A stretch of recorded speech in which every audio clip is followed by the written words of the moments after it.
Let us not fail to say, I included strategies that act like an atomic bomb, only effective when used together. They are all pieces of a puzzle. If a piece is missing, the puzzle is never complete. They are all very important and dangerous strategies, especially 7 and 13. If you're ready, the magic begins.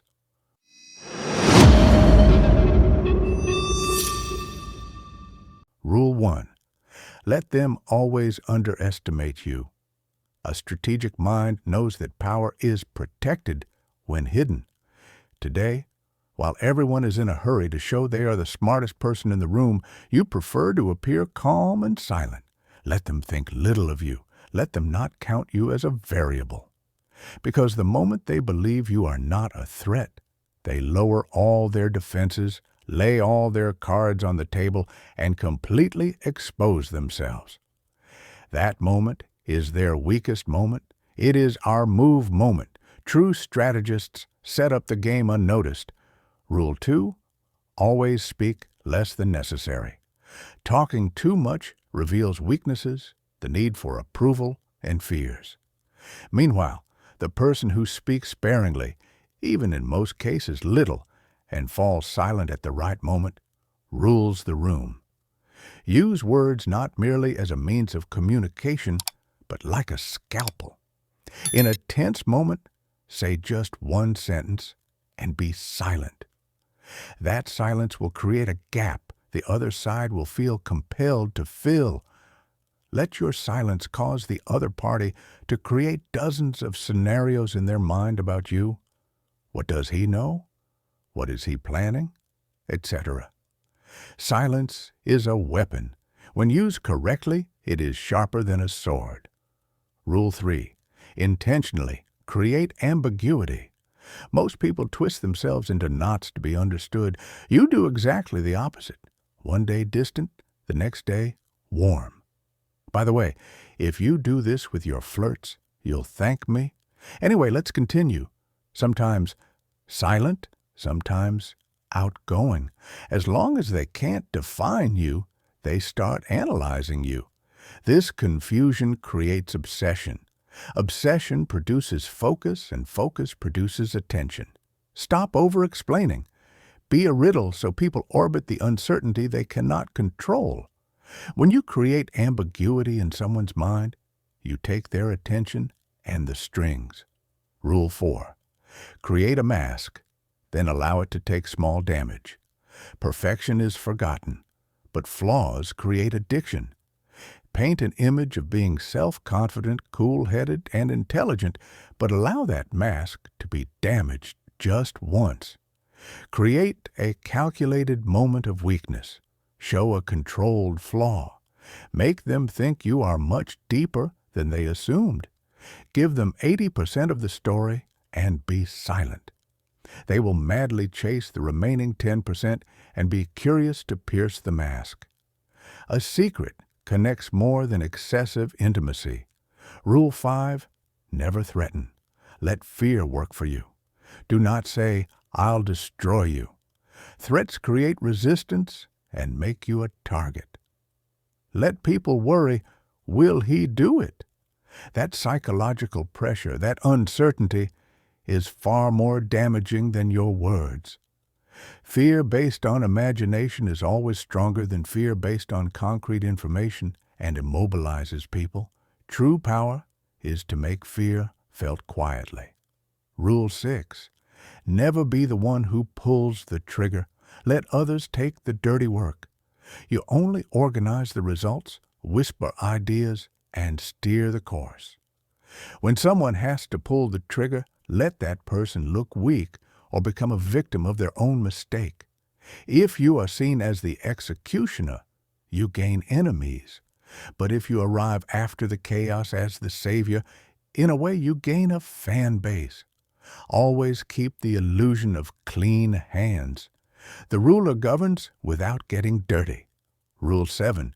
Charm is a weapon even more effective than power. In this age, people believe appearances rather than reality. So spend your time not explaining yourself, but creating the right impression. while smiling in a room, steer people in the direction you want at the same time. Neutralize people not with harshness, but with your likability. The real skill is not being genuinely good. It is making people think you are good. Remember, perception is a game you can control, and masters play this game quietly behind the curtain. Rule 8. Politely show people their weak points. If you criticize someone directly, they go on the defensive.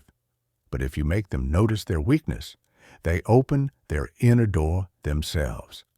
Say sentences like, "Despite that, you're confident," or "Even if nobody takes you seriously, you are hardworking." These words look like praise, but work inwardly and burn. When they think you understand them, they begin to trust you. And then control is already yours. Because when people open up to you, they unconsciously hand you their strengths. Rule 9. Make people dependent on you, then step aside.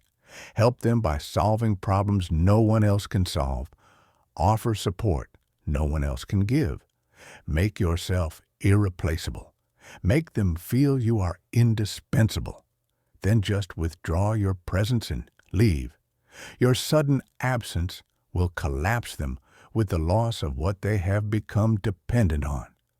They will hate not you, but the essential need they feel for you. That hatred itself preserves your influence and authority over them. Rule 10. Right before seizing power, make them feel safe. The easiest way to neutralize someone is not by confronting them, but by giving fake trust. Study their repetitive moves, mimic their language, praise their ideas, and make them believe you are on their side, that you want them to win. When they trust you and lower their guard, with a decisive, sharp, and agile move, take the strings before they notice the betrayal. Real manipulation is done under the mask of friendship. Rule 11. Be unpredictable in critical moments. Predictability invites manipulation.